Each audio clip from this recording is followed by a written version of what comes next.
Quick update, guys. My kids now believe school is a place that exists only in legend, like Atlantis. Yeah. It has been over 2 weeks since we've been in person here in Central Kentucky. How are things Midway in your Kentucky's world? gotten lots of snow. We got a solid 6 inches last weekend. Or a week and a half ago, rather. But there was some ice and some, freezing rain. And it just has not been above 20 degrees since then. So it's just a lot of ice. And the buses can't get down in the holler to get the kids at the end of the line. So just a lot of quality time here. Been rolling a lot of games. It's been good. It's been a rough For one here, people too. rolling back and listening to this podcast in summer of 2029, it's currently February of 2026. So true. You guys have gotten some weather too, right? Where you all are. Fifth largest snowfall in history in Charlotte. We had 11 inches of snow over the weekend, and similar. It's been canceled school days. You guys know Annette's a teacher. They missed 3 days, and 3 days have been remote learning, which is asynchronous learning. So it's not like the old COVID days where it's Zoom calls. They're just doing stuff on their computer. So yeah, it's been really frustrating. I keep going back to the book of Genesis and thinking it took 8 days to get a snowplow on my street and only 7 days for the universe to be created. So yeah, it's very, very frustrating. Oh, I know. It's just, I love my kids. I really do. It's just, if they don't go back to school, one of us is not making it to spring. I hear you. But we're fingers crossed. They haven't called off tomorrow yet. So I'm hopeful it warmed up a little bit, like mid-30s. So, anyway. Well, hey, Harvey, I just want to say, way to embrace a cold open by talking about snow and ice. Yeah. This is why people listen to this podcast. They want to hear old guys yell about the weather. So, Al, will you say the thing, please? Sure thing. Welcome to Play Nation.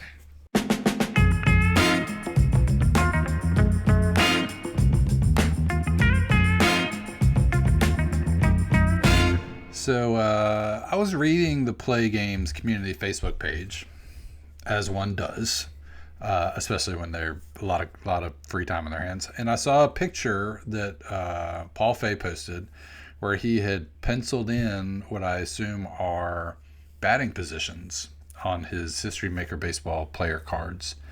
And so that led me to ask you guys, do you write on your cards? And so it's more like a theoretical question. Some people are very protective and, they want to they sleeve their cards, they, do all the things. Obviously other folks are a little more laissez-faire. Yeah. What camp do you all fall in? Al? James, you want me to take this one first? Yeah.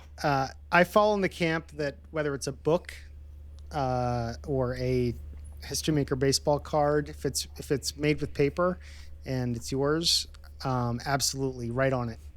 There's no reason to keep them pristine. We've all got boxes of these cards in our closets. It's just going to be something for our kids to clean up to deal with. Gone, so it's not, and I understand some people, if you got a set that you're going to gift to someone, or maybe you're rotating cards in and out of your collection, and you need to keep them sellable or tradable. Totally get that. But for the most part, no, so I'm sort of passionate about this. When I get a set that I know I'm going to be playing with for a project, second season sheets, for example, I'll write when there's injuries. I'll write when there's like highlights. I'll put it in the margins. History Maker baseball cards absolutely do this. Do exactly what Paul did. I put batting orders right on there. If it's a player that has multiple positions, Keith's sets usually have OF, right? Mine I actually write in left center, LC, RC, CF, LF, RF, CF. So no, I'm all for it. I think, I recently watched a a video on YouTube from a gentleman who was teaching people just how to be a better reader, a better consumer of books, how to read more to get more out of them. And his number one tip is, if you're not writing in your book, you're not really reading it. So I sort of, that didn't bother me, just because, like, yeah, it's like I do the same thing with my cards, because when I pull the cards back out, the notes that I've made give me reminders about, things that have happened or where I'm at with it. So, yep, no, it's all good. Love it. Don't have a problem with it at all. James? Yeah, I think this is one of those topics like stack, no stack, that is going to divide the community. And some people are sitting back right now listening and disgusted with Al. And I will be their savior on the other side of the aisle that says, no, I like to keep my cards pretty much like pristine. I keep all of them. I've got like boxes and boxes of all these sets. And yeah, there's a good chance that my kids will have to clean those out. I'm not gonna lie. They're not going to be like, you won't believe it, we found Dad's 2019 Baseball America set. Who would have thought it? Exactly.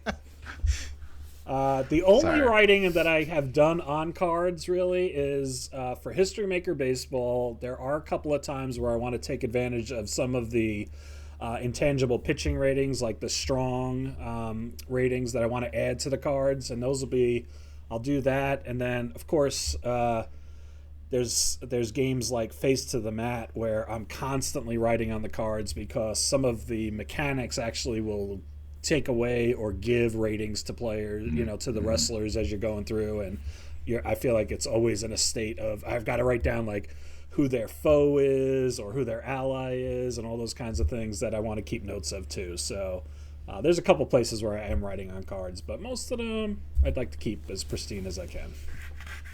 But not to the point of sleeves. I don't do the sleeves. Yeah, we don't see many people sleeving. We see it from time to time, but not a lot. I will take it a step further. If I haven't triggered anybody yet, I think this will. If you listen to if listeners heard the first podcast, you know that I ran a history highlight maker hoops tournament with the latest. It was a pre-release PDF from Keith with the latest Blam set. Printed it out, cut all the teams. But look, Blam is really easy. It took less than an hour to print and cut, and you got your teams ready to go. I know for a fact that I will not be running another Blam tournament this year. I've got too many other games to get on the table, and there's only so much time for every game. So that set's already been recycled, thrown away. I've got the PDF. If I need to play it again, I can print it out and cut it again. But there's no need to keep sets that you're not going to be playing, in my opinion. It's just clutter. There you go. Clutter for your kids to deal with. So you used it as, because it's snowy and cold, you used it as a fire starter for your chimenea? No? You know what? I should have remembered that next time. Yeah. It's kind of harsh. Burning it would be harsh, but I think it's fine to toss it in the recycling. There you go. That's fair. Why not? Okay. Let's get into the show, guys. Okay. All right, back after it here in episode 2 of the Play Nation. Guys, we had some news come through on the old the Play blog machine. One of those is an event. I think Keith had kind of teased this PLAAY Fest in Eau Claire, and now we've got some actual details to share, or he's already shared, but we can share it to the listening audience. James, you want to run down? June 20th is the date. What are some of the things they're going to be doing up in Cheeseland? In Cheeseland, yeah, June 20th this year, starting at 9 a.m. They've got a full day of activity for PLAAY Fest, and feels very much like a Play.con kind of a schedule. So for those who have been to Play.con or are wondering what's it like, this is going to feel very similar to that in terms of the organization of events. He is going to, first and foremost, there's not a fee attached to it. So I think that's an important thing to call out. Yeah. They are probably looking for a smaller group. I don't think they're planning on having everybody descend on Eau Claire, but if you're interested, make sure you kind of let Keith know, give him a heads up that you're thinking about attending.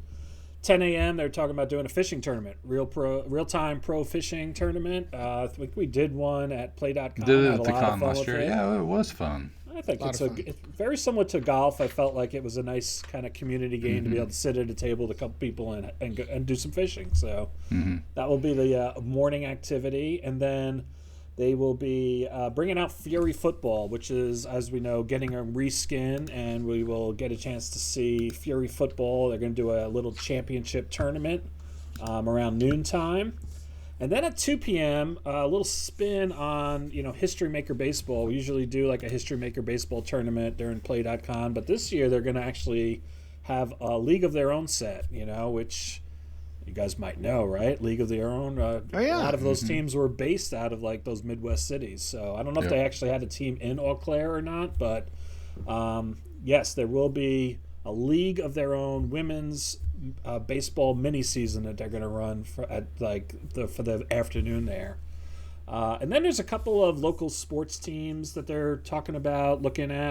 Okay.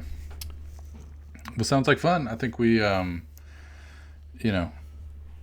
think we're hoping to have somebody here from the podcast there. We'll see who volunteers or gets voluntold. The other thing that came out via the blog was a post about football board games. Was there an online discussion, Al, that Jeff Giordano did? Yeah. So Jeff Giordano from the APBA Football Club had a football game designer roundtable. I think it was Saturday or Sunday this past weekend, Sunday. And I was actually invited, which was nice for Fast Drive Football, but unable to attend. But I did watch it afterwards.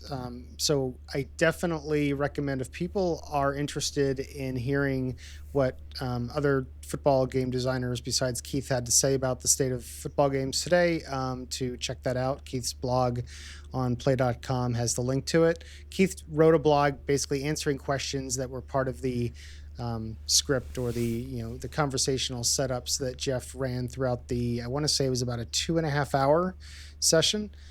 So Keith in his blog post, talks about what he considers the most complex mechanic of his game, the most unique mechanic of his game.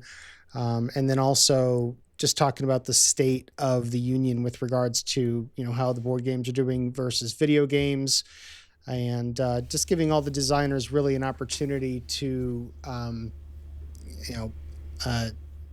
advertise their game and what makes it unique. So it was a really good mix of people from the full play arena down to the drive-by-drive approach, and really good mix. And I know Keith is bummed that he couldn't be there, but I think one of the more interesting aspects of Keith's blog is that a good part of the discussion had to do with how do you deal with crazy events, whether it's the Jets not having any interceptions or your starting quarterback getting injured in the playoffs, things like that.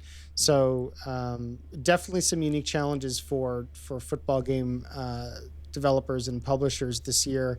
And what Keith brought up, though, is something that really wasn't talked about in the whole 2.5 hour recording, which is the weather in the Broncos game. And I don't know if anybody watched that live, but that's like one of the things where I can get a net to come to the TV and look at what's going on. I'm like, look at the snow. Right. Look at the snow. This is wild. It was insane. And then right as I said that, the broadcast team said, this is what it looked like 30 minutes ago. This is what it looked like 15 minutes ago. This is what it looks like now. And it's just like, you see the snow coming in, and, and Keith says, look, I've got weather charts, but it's just like, that's the weather at the beginning of the game. So there's all these things that'll happen in real life, such as like that squall coming in the fourth quarter that can't be reproduced. But definitely check out that blog post and check out that video if you're interested in the football stuff. Nice. Oh, and hey, we were talking just a second ago about the event in Eau Claire, the PLAAY Fest in Eau Claire. Keith also just wanted to make sure that we also reminded folks, if people can't make it to Eau Claire in June, on June 20th for PLAAY Fest, Keith is also planning to make an appearance at IndyCon, St. Patrick's IndyCon in April. He's planning to do a horse racing event there. And also he will be appearing at the World Board Gaming Championships in Pennsylvania in July. So if you miss Keith in Eau Claire, you've got 2 more opportunities to see him. And he also sort of, let us know his fall and early winter is wide open right now, so he might fit another event in there somewhere, but that is still TBD. Okay. And James, you're planning to be at IndyCon, right? I will be at IndyCon and looking forward to it. It'll be my second year in Auburn, Indiana. So, yeah, it'll be good to see Keith and whoever else is in attendance, too. Cool. So besides the blog post, we did actually have a couple product releases a little earlier, I think, than originally planned, but the new red, white, and blue sets, the Scram set and the professional stock car racing set were released. So those are available now if you're into that. Did you want to dig into your Scram plans? I do. I do. I'm excited. This is exciting for me. I finally come up with how I'm going to keep Scram on my table in 2026, and it has to do with because we did talk love. about, and I don't mean to interrupt, but we did talk about how much this game, was like your first love, right? Your first love to play game. So absolutely, you want to find reasons to get it on the table because it clearly it holds a special place in your heart. So when Keith sent me the pre-release of Scram for the new Scram release that is now available, so go buy your copy now. It reminded me how much I love the just the production value of these sets, and I went and pulled out my 2012, 2013 sets, and I have a bunch of other years that are still in the cellophane that I never played.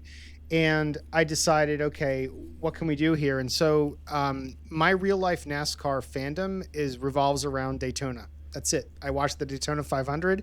I love watching the Daytona 500. I just love it. I mark my calendar. I make sure that I have that day free. I sit on the couch and I just love that race. But I couldn't tell you what happens after I turn off the TV with the rest of the NASCAR season. I don't pay attention to it. So it literally is my Super Bowl for NASCAR. And so what I'm going to do, I am not going to do what I used to do with Scram, which is run a whole season. Last time I did that was in 2013. Instead, I've decided I am now going to make the Scram release my annual running of the Copper State 500, which is the second race, currently the second race in the Scram schedule, just like Daytona is the second race on the NASCAR schedule, I believe. And it's a super speedway. So it has the opportunity for the big one, the big wrecks, but you get 50 turns. You get to see all the cars, and I've already run the 2026 Copper State 500. Before I go there, though, I will say that some of and this is sort of touching on a little bit of the mailbag questions we had. My first play fictional fandom is centered around Wayne Montana. I know some people think he's a villain. And no, he's my face in red, white, and blue racing. He's my hero. I'm a Wayne Montana fan.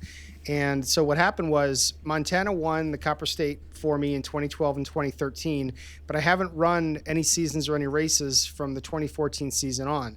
So I need people not to throw out any spoilers. I don't want to know what happens with his career. I am going to go back starting in 2014 and start, following Scram again, running one race from each season. It's going to be the Copper State 500. And I'm going to be, seeing what happens with Wayne Montana, who was my hero of Scram, and I was looking at old notes from, this is now 13, 14 years ago. Back then, for anybody who's been following Scram and you want to know who I was following, it was Wayne Montana, Mooch Thomas, I think because of the name, Kevin Pettis, because he's the good brother to Jordy Pettis. Who's the heel? Jordy's a jerk. All I know is Jordy Pettis is a jerk. We don't like him, but his brother Kevin is a good dude, so we like Kevin. And finally, Joey Wilson, because he's a cousin. And then finally, Dave Lilly, sort of a good racer, but nobody of super importance, won my 2012 Scram season without a win. He won on points. And it came down to the last turn of the last race of the season. It was amazing. So Dave Lilly is someone I follow. Now the villains in Scram for me, because this is another question I think that came up, is Brooks Bilovich is at the top. I don't know how long he lasts in Scram. Him and Parnell Drake and Cam Croyle, the three of them, just terrible people. And I already talked about Jordy. But the main villain in my world is Ray Bob Walker, because he is another really good driver, good skills. So I see him and Wayne Montana, trading paint all season long. And then finally, there's this car that I remember from 2012, 2013. It's like a red, white, and blue with a star on it. Chris Wynn is the driver's name. And it's such a pompous, it just sounds pompous. Who puts a star on there? Yeah, right? So Chris Wynn is another heel in my universe. So hopefully, Montana keeps winning and these guys that I just mentioned keep losing. But we'll see what happens. I'm going to have to run 2014 through 2025. But in 2026, guys, the set's just another great set. A lot of good-looking cars in the set, a lot of good drivers. But we did have this guy named Tice had the pole, and I'm not my jury's out on if I think I like Brent Tice or not. But I just don't like. There's something bothers me about his 99 car. It might be the color scheme. I don't know. Anyway, Rich Cadigan ended up winning. So Rich Cadigan, don't know anything about him. But he's someone I'll be paying attention to in seasons moving forward. The only other notes, the big notes, I've got a notebook here. I took a bunch of notes from this race. We only had one. We had Walker and Bush were feuding and fuming, and they really didn't do much during the race. And there were no big ones. There were no big wrecks. Only two drivers didn't make it through. Bruce Baugh and Austin Bigler. By the way, I'll end this on Austin Bigler.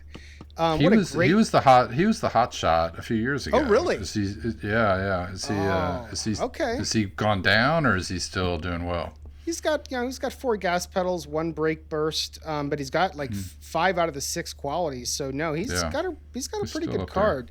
But I just love the multicolor gas pedal symbols and I like the name. So I put down Bigler as someone to watch. Oh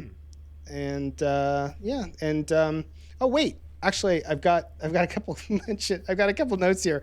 Brent Tice I consider boring, and Hudson Howell I'm a big fan just because he's in the 33. Now the problem with that, I do like the 33, but I went back and I just told you guys that Ray Bob Walker was a heel in my universe, and he was also driving the 33. So anyway, I've got some issues, with possibly to work out, but that's the kind of stuff. That's the kind of stuff this game brings out, and so we were people that listen to our interview with Steve Tower from this episode will hear me make a comment about, isn't it?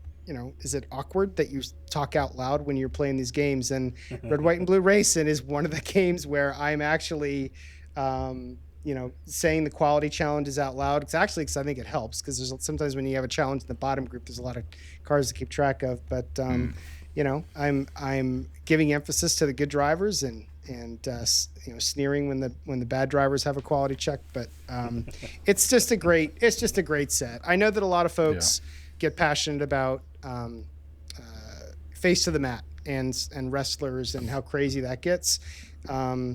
This is how I feel about Scram. It's a great, it's a fun universe with lots of color. And I will say, I really appreciate. This will be the next last thing I mention. Keith still provides a season driver detail sheet, much like good.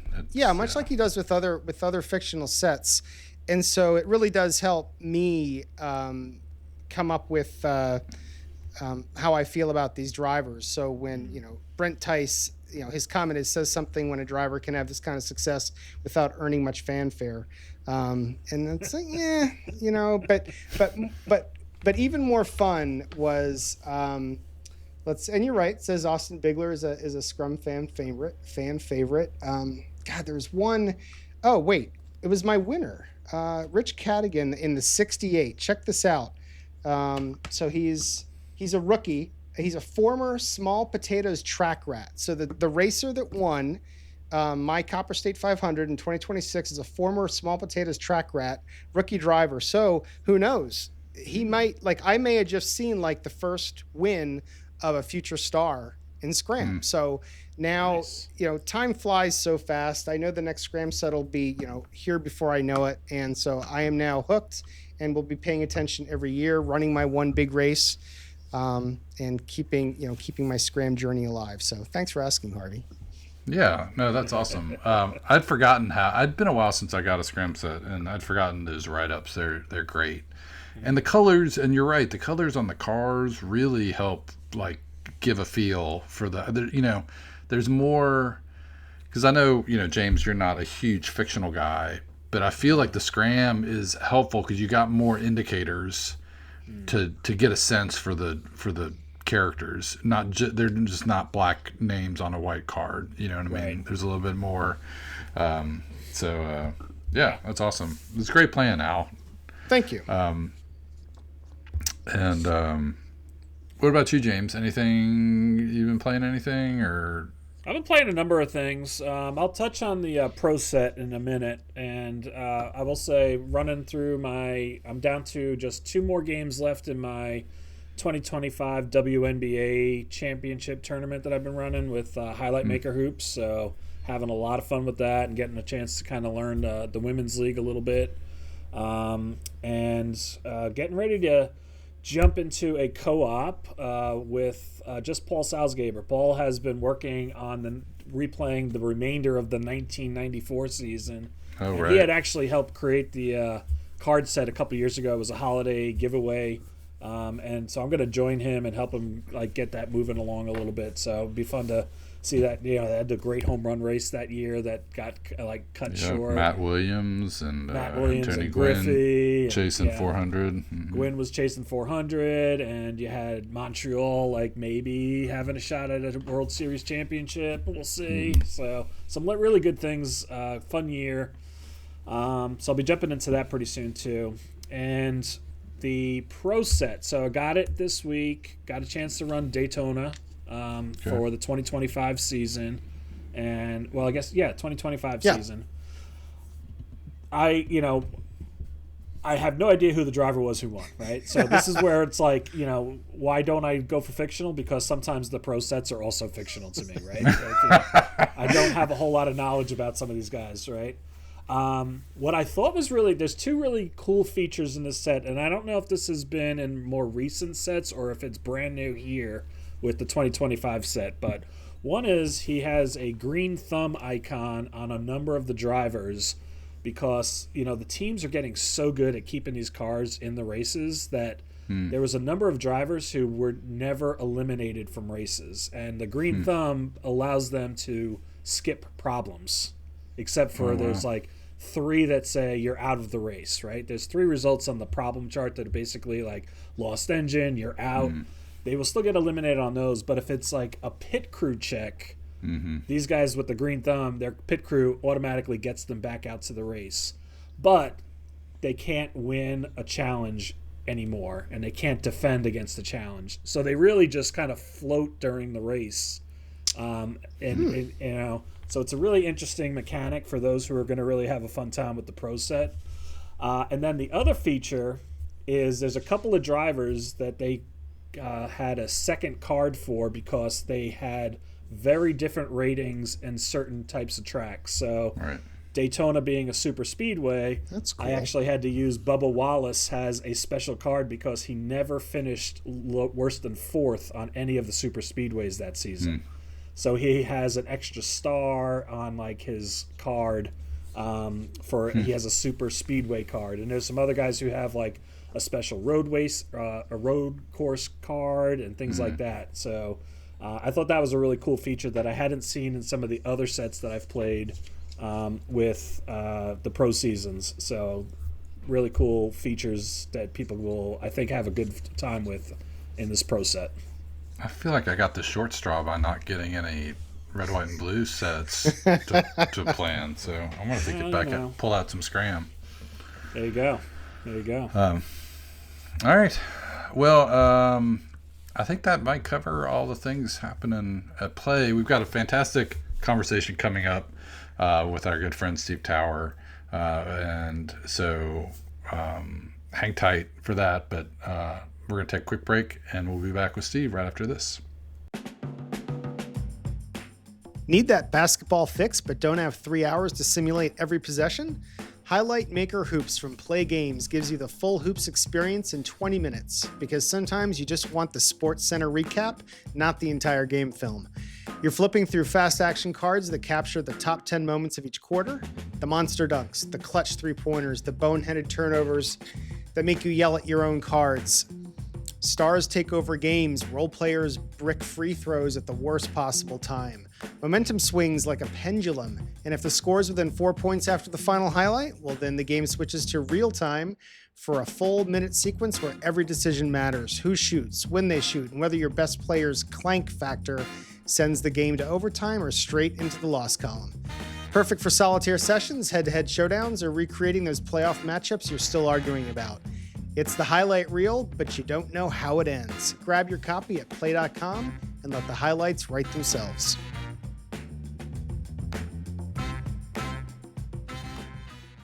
All right, we're joined now by famed YouTube star Steve Tower of the After Further Review channel.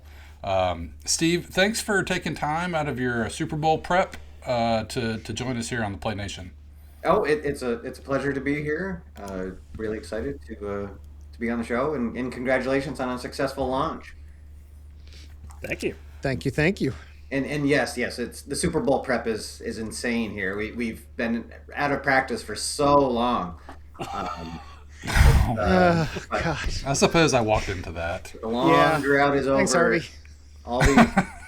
All these struggling second graders in the area that have never got to witness a Super Bowl. It's Seahawks Nation, right?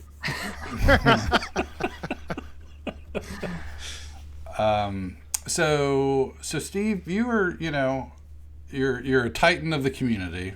You've been doing this for a long time. And in fact, I think did we talk about this last week? That you were my introduction to Play Games was finding, I found a video, I think on Soccer Blast, that AFR did, that you did like when you used to wear the uniforms and did the playthroughs. Yeah. Fantastic stuff. But things have changed a little bit, but you're still at it. We want to get into, all the things that you do and your relationship with Play Games. But, I think, the tool that we're going to use to learn about our guests is to play a little game. And, so we're going to ask you if we could play 2 truths and a lie. And, and I guess we're going to work together to figure out, are we going to each guess? How's this going to work, guys? I think we should work together. Okay. All right. So Steve, as a method of learning more about you and your history, give us 2 truths and a lie. Okay. So number 1, I have climbed Mount Fuji. Number 2 is I was once on America's Funniest Home Videos. And number 3 is I have never won a tournament at play.com. Oh. Okay, we should know if number 3 is true or not. Yeah. I can't recall Steve winning. No, because I think we'd know because he would brag about it like you did with golf. Yeah, I mean, I know that I've won a tournament. Yes. So we can say. So I think we can all agree that that's a truth, right? I'm going to go with that as one of our truths. That leaves climbing Mount Fuji or being on America's Funniest Videos. And I feel like Steve has been on America's Funniest Videos. That feels like a Steve Tower thing, being on AFR, being on AFV. I did too, but at the same time, I'm wondering, did he get a chance to climb Mount Fuji during his in the time Marines? In the Marines? Yeah. I felt it a very believable thing when he first said it. Yeah. You know, so maybe he's trying to trick us on that. I'm locking in my vote. If you know, for my vote here, if I could sway everybody, I think his lie is that he was on American Funniest Videos. I'm going to go with Al on this one as well. So Harvey, I don't know if you want to be standing alone. Yeah, no, that's fine. No, I'll go along with you guys. Okay. We'll say that that's the lie. Steve. All right. So I was on America's Funniest Home Videos. No.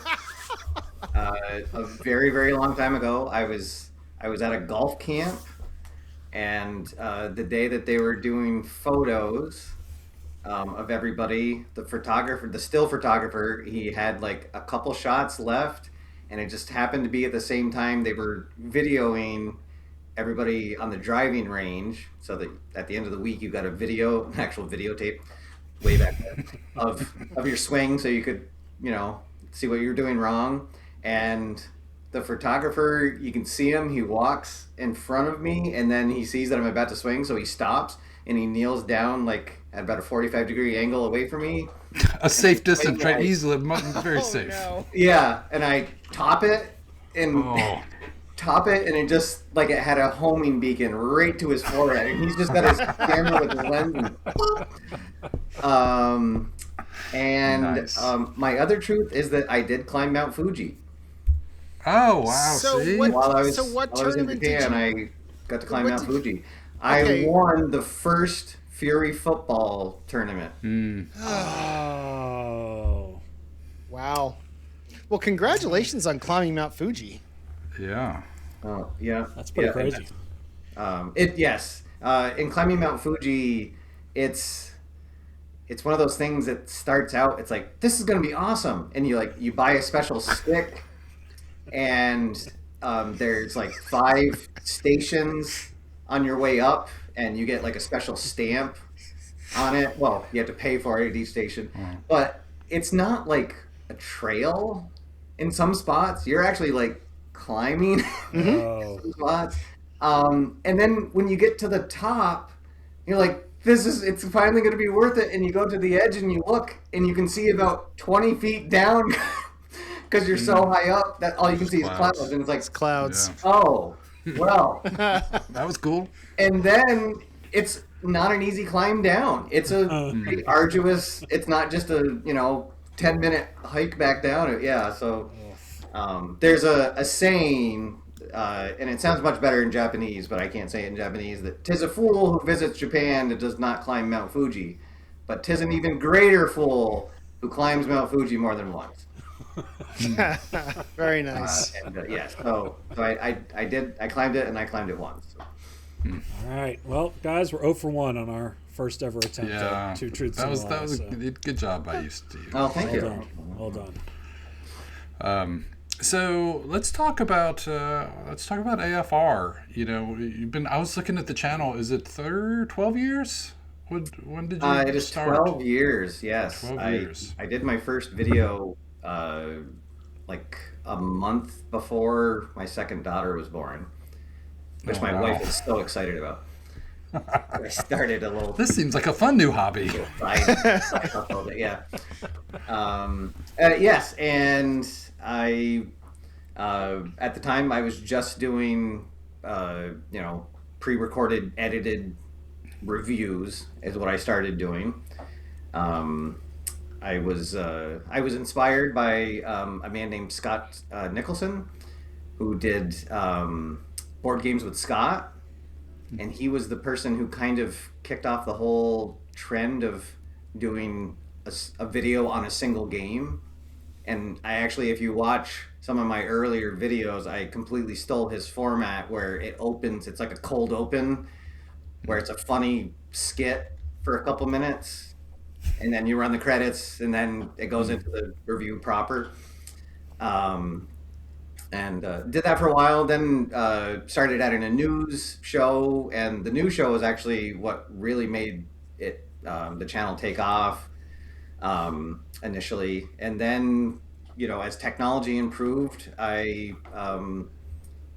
started doing live shows, sprinkling them in, and then the live shows became such a hit, and I really love doing them. And then that's kind of all I do now, is doing live shows, and not so much just straight up old school reviews. I'll actually once in a while I'll do an unboxing as something comes in, but then I'll actually just play out the game. I think you and I talked about this a little bit. One of the reasons why I think you stopped doing a lot of the pre-recorded, edited videos is it's one of the reasons why I kind of stopped doing it. It's a lot of work, right? A lot of work.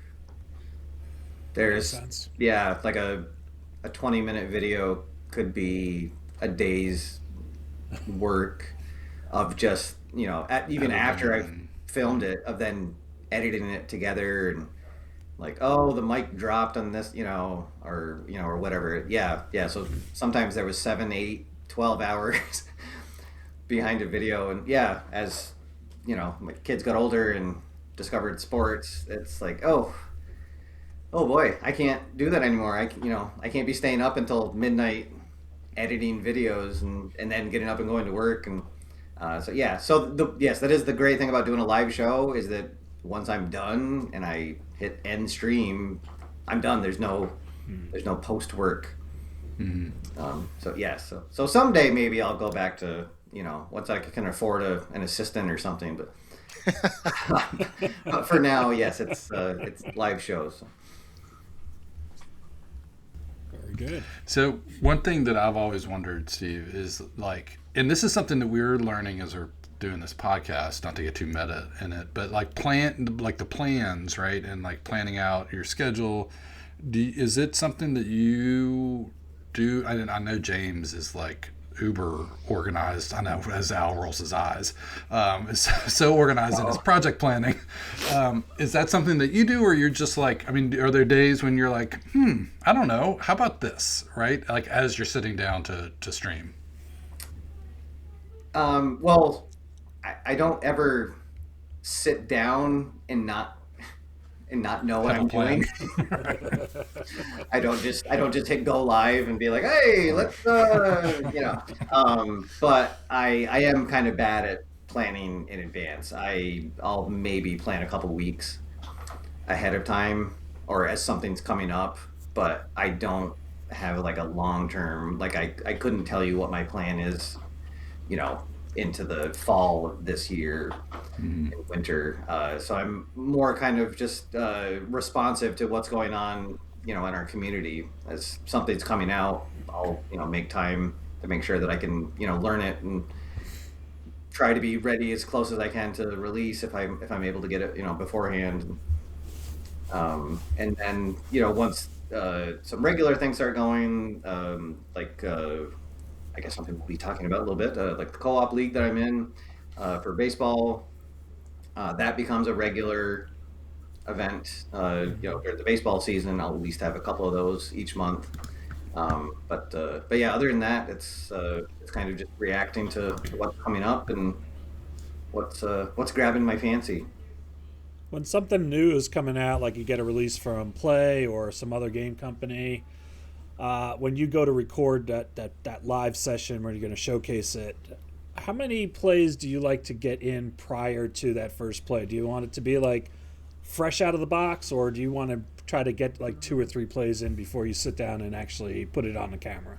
Oh yeah, I want to get at least a couple full playthroughs before I'll go live. If it's something I want people to see, that's there's a time factor to it because it's a special sale or something, I'll just do something like an unboxing. Yeah.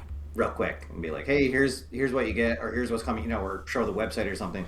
But my philosophy is people don't want to see me struggling through Figuring like, it out hey, in real time. you know, and like because now when I read a rule book, I have to put my glasses up and hey, what's the? Oh wait, hold on, kids. Yeah. So I like to have played through it at least a couple times, so I'm mostly familiar. You've gotten much better, Steve. Much Oh, better. thank you. I guess that's a compliment. It is. No, That's why I enjoy watching his videos. No, I was going to say, because I noticed that. I think it's because, especially in new games, and it seems like you've got it down. You know, I mean, like you did the Play at the Races game, right? And there was no, fumbling over what happens here. And that makes such a difference for somebody who hasn't played it before to really get a sense for how the game plays. And then once you get it, like once I as a player get it, it's like, oh, I can go back and watch Steve's game, and then that I can, anything I might have had a question about, it fits. So props to you on that prep time. I mean, and that's really the goal is for it to be a video that someone can go back to and start watching it and being like, oh, okay, this is how, and not have to put it on, 1.5 speed to get through me going, hold on, yeah. Well, I mean, going to Al's point, though, I think going back and looking at some of your early videos when you got a chance to do the pre-recording and then present the game to the way you present the game now in a live session, there's not that much of a difference in terms of like being able to learn a game for the first time by watching you. So I think that you get a lot of credit for that. I mean, mistakes are always going to happen when you're doing a live playthrough, right? Like, yes. I give everybody who does the live playthroughs credit because that's like a lot to take on. But I think you can learn. I always learn a lot when you're sitting down and showing me a game that I haven't seen before. I'm like, you're still one of the key sources that I'm going to go to see those first playthroughs. Mm-hmm. Thank you. Yeah, and I will say that I'm not the same person that I was in the pre-recorded shows. I was trying to be somebody different than Steve. So yes, I'm much more natural on the live shows for sure. Nice. Do you ever? Because obviously, I mean, to James's point, the idea of talking to people and being entertaining while playing a game, it's like walking and chewing gum, which I struggle with. But do you find yourself when you're not live? Do you ever like think about like how you would be talking? Not that you would talk out loud while you're playing a game to yourself, but does that ever trigger those things in your brain? Yeah, it does, and it's funny because in a lot of situations I'm a really quiet person, except at play conventions. I get together with like my in-laws or something, and I have to fight to get a word in edgewise. So I've found through doing the show that it's gotten me more comfortable just talking and riffing. I think I'm innately an introvert, and so it's something that definitely has forced me to get out of my comfort zone, and and definitely fill in those empty moments where you're fishing for a board that for some reason it was just here and now it's off, and being able to just riff with your audience. It's definitely a good life skill to have. Harvey, were you implying that it's weird or odd to talk out loud when you're playing these games? Yeah, I'm dead serious because I do it all the time. No, not weird. I wondered if it was different because he's more used to doing. I'll chuckle sometimes and just be like, "Huh, if somebody'd seen that would have been really cool." You know what I mean? But the fact that Steve does that regularly, I wondered how different it was. But yeah, fair point. Yeah, I suppose in the back of my mind, I always think that I could have been, a broadcaster for some major sports team. So doing things like this is my way to get my voice out there. Yeah. And so even when I'm not streaming, I do have, a play-by-play booth going on in my head. Absolutely. And maybe a color analyst also joining in. does it ever come up like when you're out in public, and people find out that you're a YouTube star, and then they ask you what you do, and I mean, like, okay, no, I'm joking, but like, like maybe your wife says Steve's got a YouTube channel, and they're like, oh, well, what do you do, Steve? What's your YouTube channel about? I thank you for the question, Harvey. And I'd love to live in that world, but the truth is I don't even think my wife really understands what I do. So no, the only time that happens is at conventions. Okay. When I'm, meeting people that would be part of the community. I have never, so far, I mean, I don't know, I guess they're still, who knows what could happen, but no, I've never randomly Never been recognized at the grocery store. It was like, at the grocery store. Yeah. Steve Tower. Someone's pulling up their phone. Wait a minute. Is that YouTube? Yeah. Yeah. That's funny. Well, you'd mentioned it earlier about the Baseball America co-op. The new season right around the corner. Right around the corner. Pitchers and catchers. A couple weeks. Yeah. So you've been doing that for a while, right? That's been on the channel, a regular segment. Yeah, 4 years.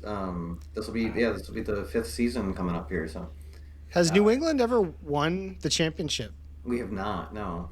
Have you ever made it to the World Series? We did the very first year. Yeah, and got swept. So that's like the only franchise in New England that's never won a championship is the one that Steve manages. Yeah, well, that's why we enjoy these fictional worlds, right? So. Right.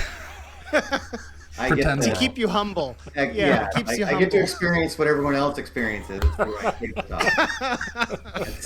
It keeps. I put my fictional pants on one leg at a time. But yeah, the baseball co-op, it's great. It really is something that I look forward to every year when those cards arrive. It's just fantastic. It's so much fun. It's a very low ask co-op league. We only have to roll out 4 games a month. Oh. We just roll out our home games, and really a lot of fun. We have a draft at the beginning of the year. Everybody gets to draft 2 free agents from the however, I think it's 20 or so free agent cards come out. So you can supplement your roster with those. And then you set your lineup, you set your rotation, and then you can put any notes about when a certain pinch hitter should come in, or a substitute fielder, and really it's just it's a pretty low key. We all just have fun. There's a message board that people can, some people will write up these fantastic blurbs on their games, and then I'll post links to my games that I stream on the show, and I'll always do opening day at Biddy Beer Ballpark, and it really is. I honestly look forward more to opening day at Biddy Beer Ballpark than I do at Fenway Park. Anyway, so you're sort of historically, Fernando De La Rosa was, was the star forever, right? Yes. For the Minutemen. Too soon, Harvey. Too soon. Is it? Well, that's okay. If it is, we can move on. I thought maybe there was enough distance, because was it last year that he moved, or has it been 2 years? No, it's been 2 years. Okay, so that's enough, James. The 2 years. I think I see him getting the tissues out, but I mean, it's going to be okay. I think 2007 is still a sore point for Steve. So. Yeah. Yeah, we don't need to talk about helmet catches or anything. But so how did you handle that? During the plate. Okay, sorry. Right. How was that? Did you have a conversation with Keith when you found out? Was it, did you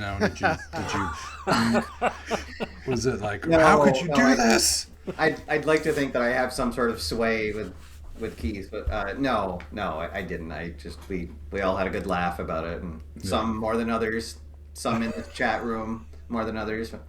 And yeah, so I mean, and also that year that he left, the Minutemen were terrible, so we didn't even make the playoffs that year. So that I guess made it somewhat easier. It was a salary dump. You guys had to get. He's on his way down. We cut him a year too too soon, rather than a year too late, I guess. So, right. But now we've got Jake Peanut Butter Jelly on our team. So that's what I know. When I get a T-shirt made by Custom Ink for a player, that's how I mark the years. And so nice. That's cool. Yeah. How many other coaches in the co-op? There is 11 others. And have they been consistent through all the seasons, or have you had some people coming, leaving, and okay? Yeah. And actually, the first year there was only 10, and then it went up to 12 the next year. So yeah, we've had. I mean, it's been mostly the same coaches, but I want to say that there's been 4 or 5 that have rotated in and out, and we are going to have at least one new coach this season as well. So, So who won it all last year?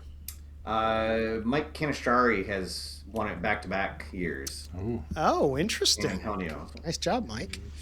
There you go. Yeah. So do you have any? My favorite AFR memory, and I want to see I want to ask you yours, but mine is I don't know how many hours when you did an entire golf tournament, like in a whole day. Was it like the 1980 Biddy Beer Open or something? Yes. Yeah. Is that your favorite memory, or are there any others that? Okay. Yeah. I mean, for a live stream that I did myself, that definitely was, because it was the first time I had done a video that long. I think it was almost 3 hours, and I honestly had no idea if anybody would stick around. And it ended up being just this really fun, laid back. I couldn't believe how many people stayed and watched, and what was fun. So it was a 1980 pro season set, so it was real players, and it was so fun. Like all of a sudden, I'd come up to a card and it'd be a name that I had not heard in 35 years. And it's like, oh my God, that's, and so suddenly I was just like sitting on my dad's living room floor watching, the PGA on a Sunday morning. And that was a ton of fun. I made up facts about some of the players. They were related to somebody else famous or something, and so but that was just a lot of fun, and it was really cool to also showcase something that before History Maker Golf was just a fantasy of actually playing an entire tournament of all 4 rounds and crowning a champion, and it not being a years long project or something that required 50 other people to help you get through. So so that was a big memory. And then the very first All Hallows Eve that I did with Keith, and Keith actually came here to my house. Oh, nice. And we did it live from my at the time my unfinished basement, so it was appropriately chilly.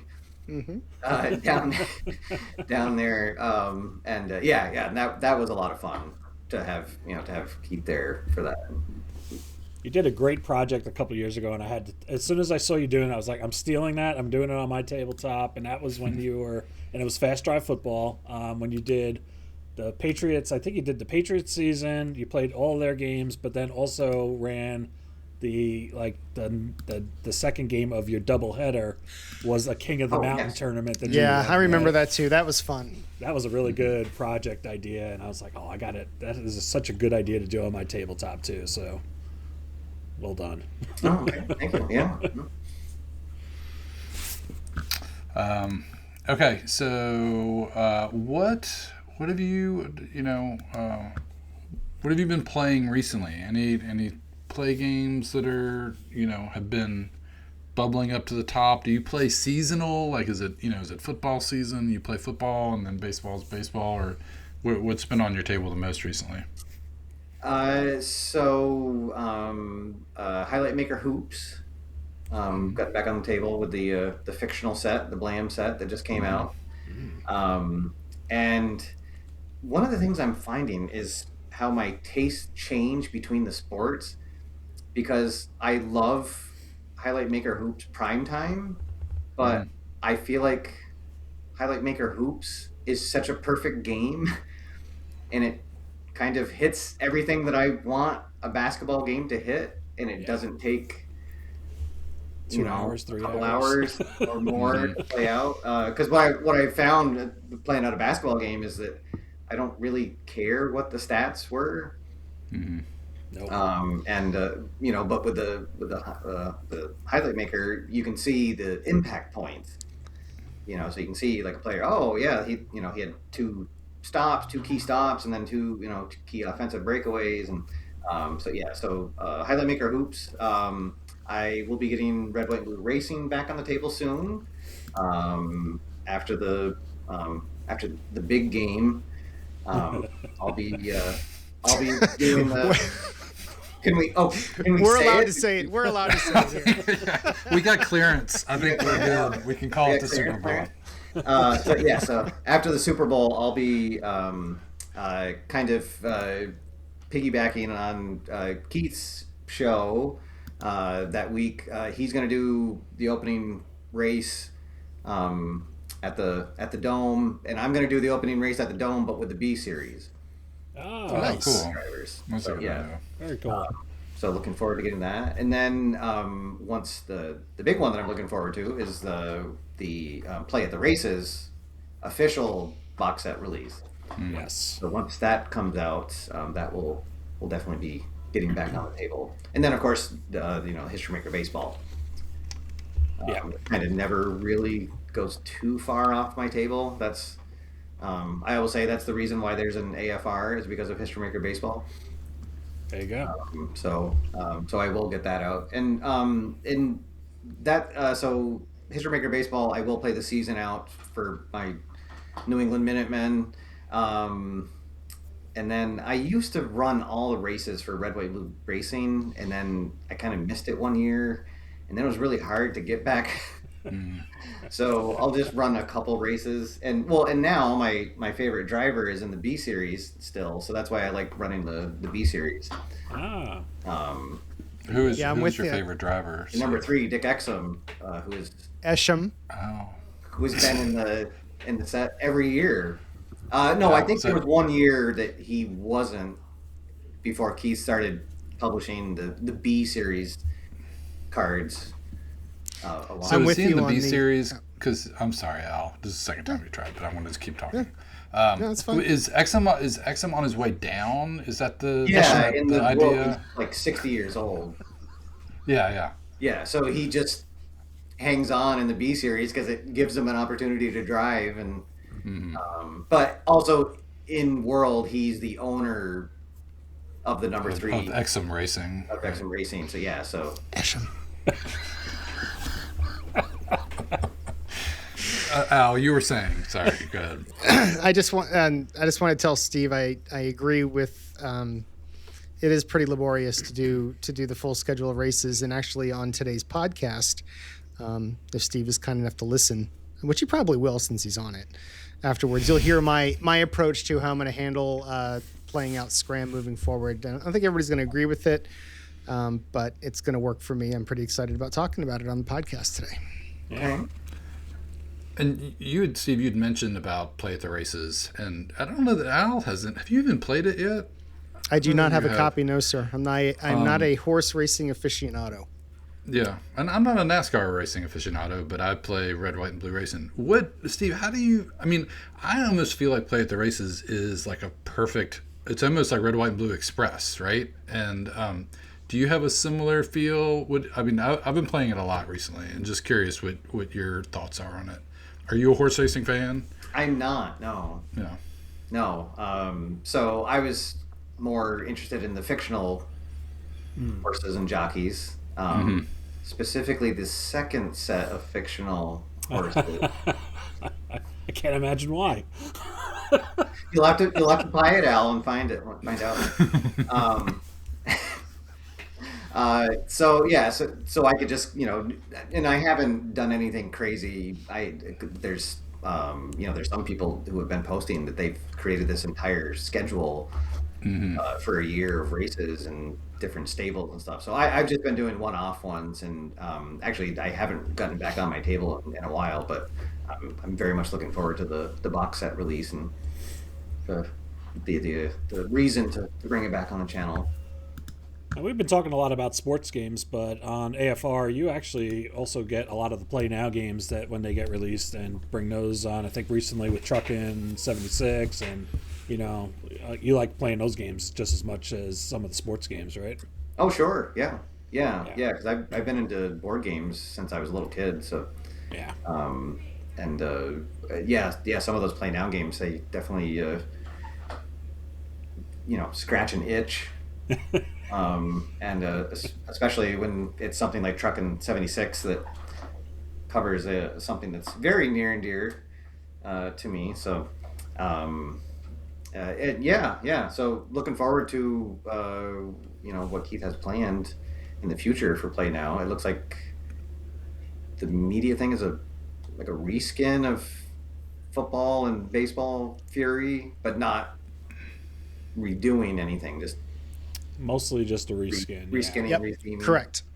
Reskin and changing some of the terminology. Yeah. Oh, for the baseball, yeah. Yep. And if anybody has missed the, I don't know if you guys caught Truckin' 76 on after further review, but the best part is the costumes that Steve brings to the table. So. I thought it was the music. I like the music the best. Yes, when the ukulele comes out, that's when it goes next level. That is a good point. That was something I decided almost last minute.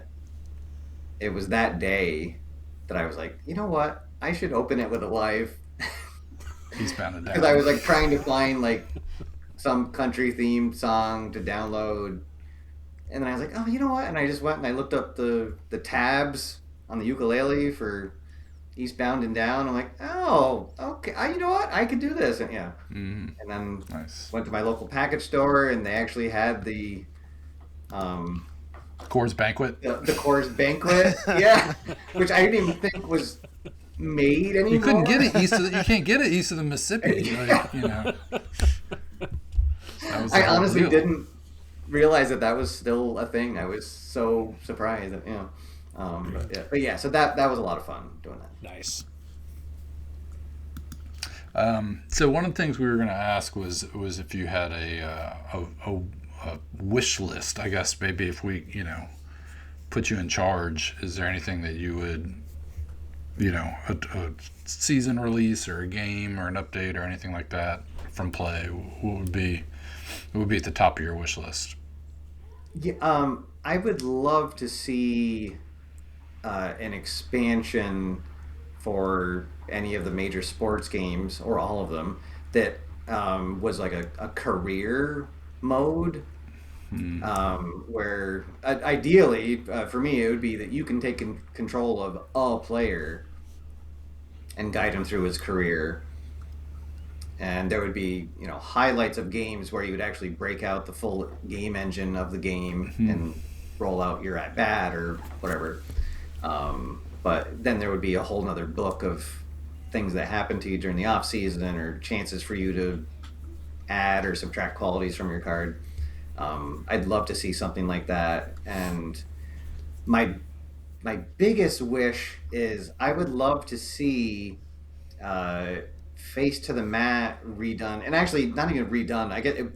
My idea would probably be just an entirely new game, but a wrestling game done with the History Maker engine, and where it's you're and you're playing it from the booker's point of view, and all you're trying to, so you decide who's going to win and lose the matches, and you're trying to pair That's people like the together promoter. that their qualities match up in some ways.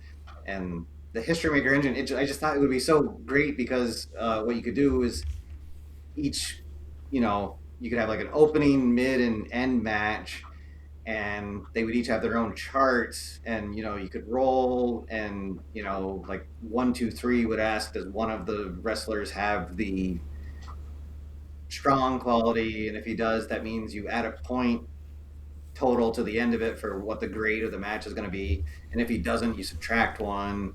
And just and then it would incorporate things of like, you need some wrestlers that are really good wrestlers, but they're not good on the microphone. They're just there to make other people look good. And yeah, I just think that the History Maker engine would be great for that, because I love Face to the Mat, but I do have to say, after doing a couple of long projects with it, sometimes it's extremely frustrating that you have a long-term plan and you get into a chart and it's like, oh, wrestler in the middle of the match just walks out and leaves your company. It's like, well, alrighty then.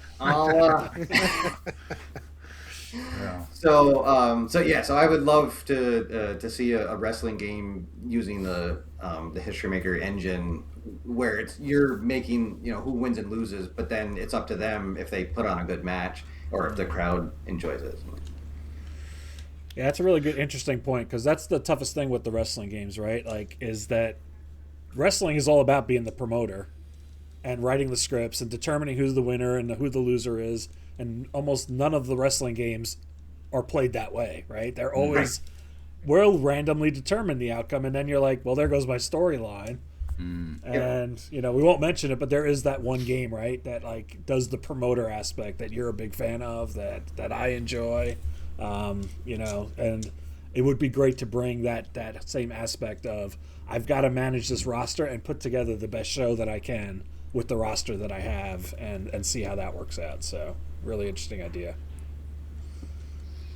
If anybody is unsure about Face to the Mat, and I'm not a huge wrestling fan, but I think, Steve, you do a great job, because we talk about the narrative here on the podcast all the time about the storytelling of the games, the play games, but you go so far, like to the good on telling the stories about the matches and the characters, and because that's really what that game is. You need a imagination, right? Yeah.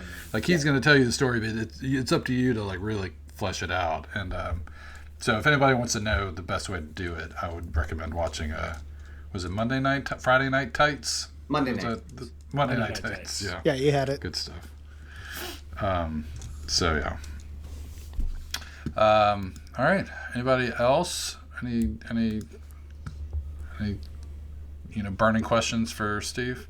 I do need to give Steve some props here, because I'm friends with Steve on Facebook, and he just posted something recently. Steve, I want to know what your body fat is down to now, because you are continuing through you've been on this journey now for at least a year.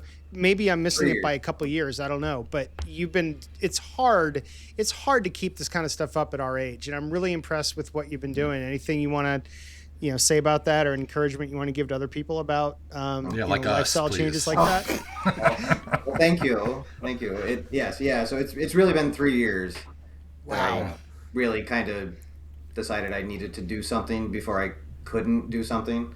I went in for a physical, and I was really overweight, and I had high blood pressure. And so it was just kind of one of those things like, how do I want my 50s to be? Do I, and so I just made a conscious decision that I needed to start working out. And I'm lucky there's a gym 5 minutes from my house, and it's always been there, but just never took advantage of it. And so finally took the plunge, and so consistency, I guess, would be my biggest thing. So I go 6 days a week, 8 times. There's a couple days I double up. Wow. And protein is a big thing. So I do. I get a lot of protein every day. Protein milk instead of regular milk on my cereal, and then I use clear protein shakes for a snack. I cut down on drinking. That was a big thing. Harvey's out. Yeah, sorry. No beer. What? Well, no, not. I never completely cut it out, but it was definitely. Yeah. I had a few bad habits left over from COVID. That was just continuing. So, and just just keeping at it. It's and then pushing yourself. I guess the other thing is because I did notice like last fall I was starting to like plateau, and yeah, you just need to push through and then grab that heavier set of weights, and if you fail, you fail, but it's Grab that fury die. grab that fury die, yeah. But yeah, so and 13.3 for your initial Very nice. Wow. questions. Yeah, Wow. I don't follow the BMI scale because that's not made for people my height. Fair. Because according to the BMI scale, I just barely am not obese or overweight. So yeah, Yeah, that's ridiculous. which is That's crazy. absurd. So yeah. Well, keep it up, man. You look great. Yeah. Thank you. Yes. So and I will. I do have to give a shout out to my wife. She has also joined me on this journey, and having an accountability partner helps, yeah. is also very big. I was never a smoker, but I get that's really the only thing I could kind of compare it to is if you and your partner were both smokers and one of you decided to quit, the other didn't. That would be really, really hard. Yeah. So yeah, so it makes it easier getting up at 4:45 every morning and dragging yourself to the gym when Nice. someone else is also going with you. So was that first I think moment that you identified the gym? Was it one of those like, we have a gym 5 minutes away? And it's like, yeah, it's right next to the pizza place. Right. Oh, I never Right, noticed yeah. that before. It's just past the people. Yeah. I know it's great, and I've made a lot of friends there. Nice. Because it's the same idiots who are there every day at 5:30.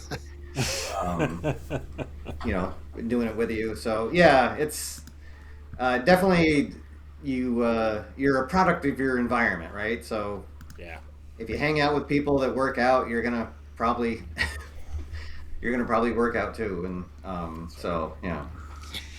I just wanted to bring Nice. it up because I know that all of us that on this podcast and listening, it's a very sedentary hobby. So just wanted to sort of highlight Steve Tower as someone who's able to balance, the fun of being sedentary with what it takes to stay healthy. So live longer and play more games. There you go. Yeah. Well done. Yeah. Well done. And do it in the morning. That really is, because if Yeah. I was going to the gym at 5:30 at night, I probably would not go 6 times a week. You're I right. would find some reason, or life would get in the way. Or the pizza place next door. Pizza place is right there, and they're having happy hour. Yeah. I wonder if could I just like wake up and roll a decide or die and be like, am I working out today? No, it's a blank again. Maybe I should get the die with some dots on it. What are the chances? Well, Steve, thanks so much for taking the time, and on short notice, we were planning to have you on in a couple weeks, and we had somebody had to get on the IR, so we appreciate you jumping in. It was we're very much appreciated. We called him right from Pawtucket right to Boston for There we go, tonight's yeah. doubleheader. That's a call. Yeah, I know. It's not Pawtucket anymore. It's Worcester. Ah, Worcester. Oh, Oh man. Yeah, There's I no know. more It's paw so socks weird. like at all. That doesn't even exist. No, Wow. no, they're the Shame. woo socks now. What? Well, I Yeah. would wish you good luck on Sunday, but I don't think I'm going to do that. But Nope. that will be my one. If that is what happens, then at least warm my heart knowing that you're happy, Steve. That Oh, would be well, the thank only you. benefit And I do have to share that, Al, you're part of my oral history of the Patriots Falcons Super Bowl. the 28-3. Yes. So I as everybody, well, or I guess everybody like our age, I have to have Facebook going while I'm watching important games. And when the Falcons scored to start the second half, and they went up 28-3. Mr. Al Wilson made a post and said, "Yeah, pour it on." And I was like, "Oh, not only is this going to suck that they're going to lose, but I'm going to have to listen to Al just." And then when they started coming back, it was just in the back of my mind. I could always just see that post. I'm like, oh, he's going to have to go if they lose now. Oh, no. So, yeah, so you were part of my oral history. I always consider that the turning point of the game is when you posted that. Because I'll really, remember that. Yeah, because that was the last time they scored. See? There you go. All right. Good to know. Nice job, And Al. I have my Emperor Palpatine good let the hate flow through you meme all ready to go for some days. Nice. Oh. All right. Well, good luck to you, sir. All right. Yeah. Thank you. We appreciate the time. We're gonna take a quick break. We'll come back and get into our mailbag and more stuff. Steve, thanks again. If folks wanna, if they don't already, I don't know who would be listening to this podcast that isn't aware of your YouTube channel, but is it AFR Steve? Is that the handle on YouTube? Yes, you can search at AFR Steve or search in after further review with Steve Tower. Okay. And it'll pop Awesome. up. Yep. Subscribe, hit the bell so you get notified. All those. There you good go. things. That's right. All right. Well, thanks again, sir. We're going to take right. a quick break. We will be back in just a second. Need that small town sci-fi fix? The kind where the lights flicker, your neighbor starts acting weird, and you suddenly don't trust anybody with a casserole dish. First Contact, Your Town from PLAAY Games drops an alien invasion right into your quiet little map. And you've got one job. Sniff out the imposters before the clock hits midnight. You'll flip townspeople and start asking the important questions. Like, why does the sweet elderly lady suddenly know your social security number? Why the little girl is staring into space like she's taking orders from the mothership? And why the farmer's new fertilizer is glowing? Search locations, throw down in fast confrontations, and ride that ticking clock tension like your favorite binge-worthy thriller. Minus the Demigorgon cleanup. And if you've got a group that loves a little chaos, the secret alien variant adds a whole new layer of paranoia. Grab your copy at play.com and save your town before midnight. All right, back after it. Many thanks to Mr. Tower for spending time. It was great catching up with him and hearing all his stories. This is the part of the show where we do a mailbag, and we got a lot of great questions. I mean, I was worried we wouldn't have enough, and we got a bunch. So we were only, in the interest of time, especially because our conversation with Steve was great, but it took some time. So in the interest of time, we're only going to do a couple, but know that we've got them all, and we're saving them and may address them in the future. And we definitely appreciate everybody taking time to share their questions. So all that being said, we're going to start with Joe Cards, who asked, if you were told that you could only pick one play game to play, which of them would it be, and why that one? James, you want to start? I feel like my answer to this is pretty well documented. At History Maker Baseball. Okay, Al. History Maker Baseball.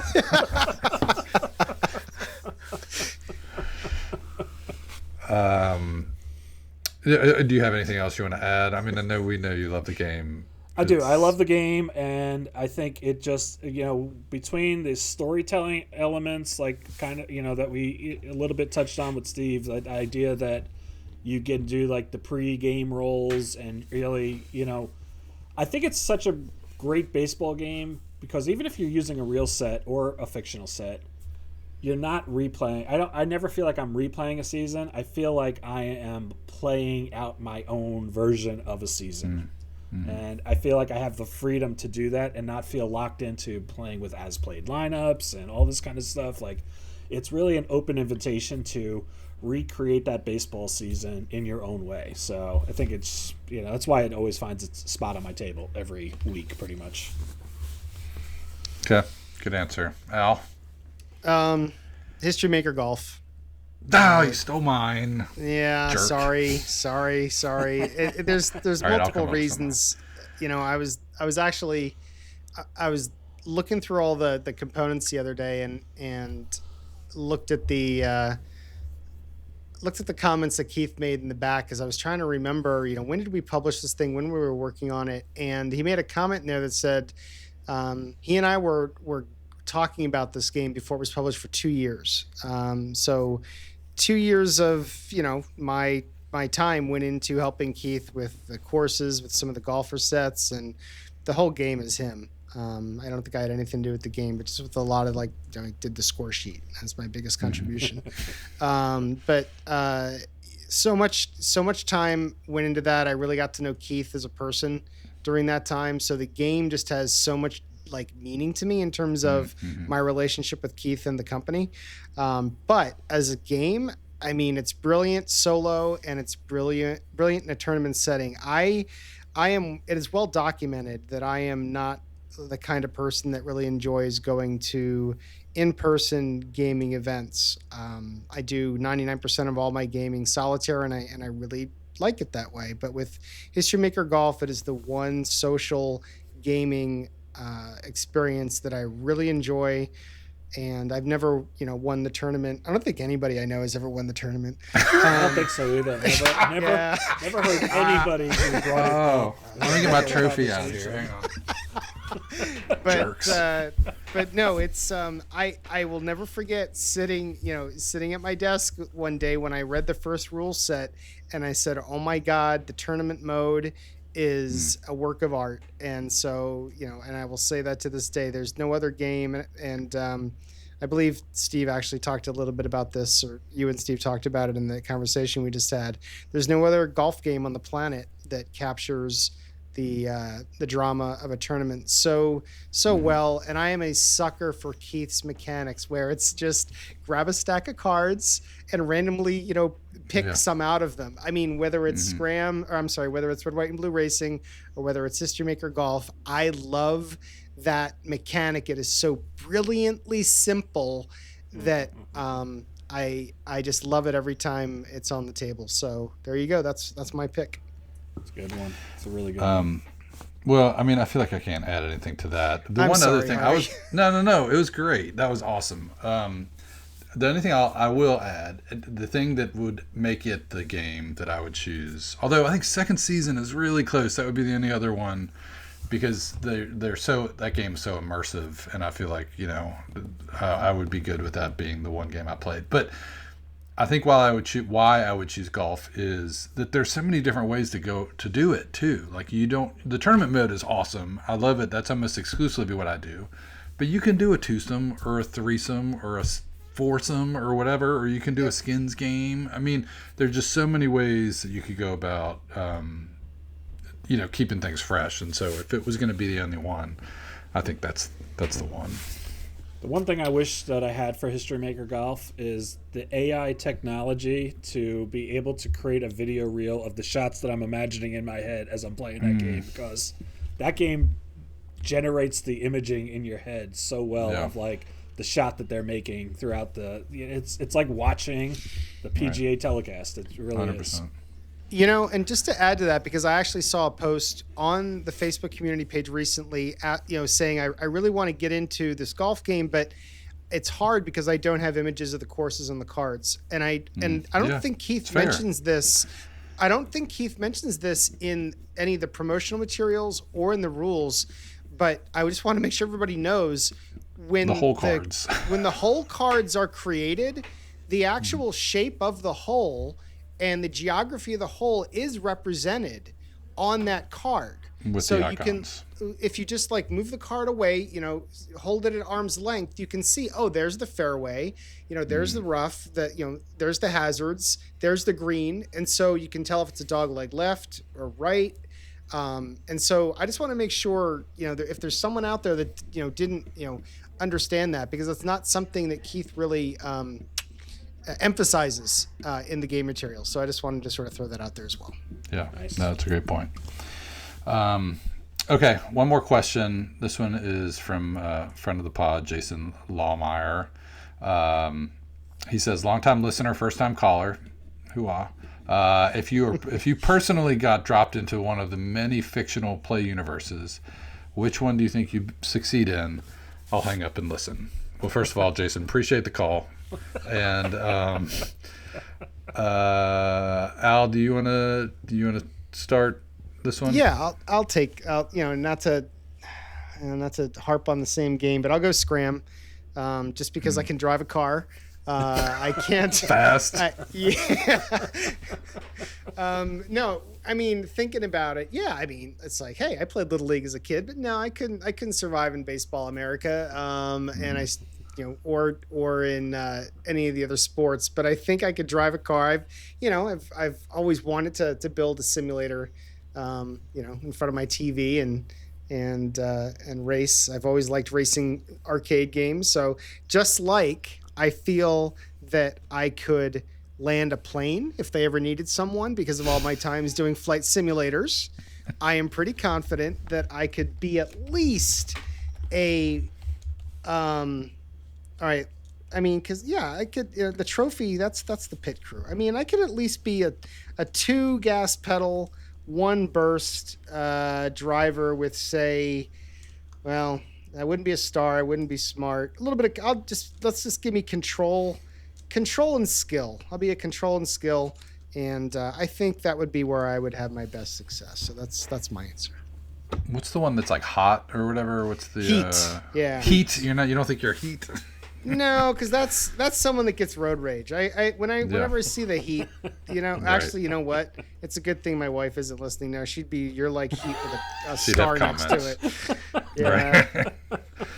Luckily, Anyway. there's no parking qualities, or else I would have a hard time. What about James? You're not a huge fictional guy, but do you know enough to? Where would you put yourself? Bolorama? No, 5 words: dodge, duck, dip, dive, dodge. And I'll go back to high school me, right? Like high school me would have dominated in dodgeball. So That's a good one. yes, and those are the games that I really do embrace fictional. Is when there's no pro feeling, right? Like I totally get into the fictional element there, and dodgeball is one that I think I could probably survive. I could probably have a decent throw rating, maybe like a 4. My dodge rating, maybe 2. I'd probably have maybe 1 or 2 stars, but I think I'd be able to. It's one of those games that like you can find your way through. Even if you're the most dominant guy, you might get knocked out right away, and if you only got so-so ratings, you might find yourself the last person standing, right? So I'm gonna go with dodgeball. Okay. I was tempted to do the Bowling America Congress because I can roll like a 180, what I mean, if I needed to. But I think I'm going to do the Pro I National could do that Golf too set. after about 3 games. Three, right. I think I'm going to do Pro National Golf. Not that I could compete on the professional level, but if you could give me a card that maybe only had like 1 negative quality, and I could take like gold, maybe. I could putt pretty well. Just get me up on the green, and I might be able to roll in some clutch putts. There you go. That's probably my best shot. We need to have And a as Play we talked Nation golf about that tournament. one time, Yeah. the negative ratings in golf don't make you that bad at Right. golf. No, it's perfect. You could give me all the bad ones, and I'm still probably outperform my real world self. Yep. 100%. All right. Well, again, we want to thank everybody for submitting questions. We're sorry we didn't have enough time to get to all of them, but in the future, we will endeavor to do so. Anything before we wrap this? Put a bow on this thing. We'll wrap it up. All right. Wrap let's it. do All right, thanks everybody for listening. I promise it won't be me driving the ship every week. We're going to rotate this thing through. So Al did last episode. I did this one, and then we'll have James next time. But we do want to thank everybody for listening. We want to ask you to let us know what you think. If you have any ideas or suggestions for the show, you can email us at playnation@gmail.com. Hit us up on our website at playnationpodcast.com and follow us on all the socials. Play Nation on Facebook, and follow us on Instagram and TikTok and YouTube. Not a lot of content there right now, but it's going to happen. You watch, Al Wilson. And yeah, so thanks for watching. Anything, you guys? Good? We're listening. We're good. All right. It's late, guys. It's almost 10 o'clock. I saw him. he had his cup of tea and his sleeping cap on. He's gonna carry his candle to bed here in a second. If this was the lobby at play.com, he'd be waving goodbye. Way gone. He would have been out 45 minutes pressing ago. the button on the elevator. Yeah. All right. All right. Well, thanks everybody for listening. We will be back in a couple weeks.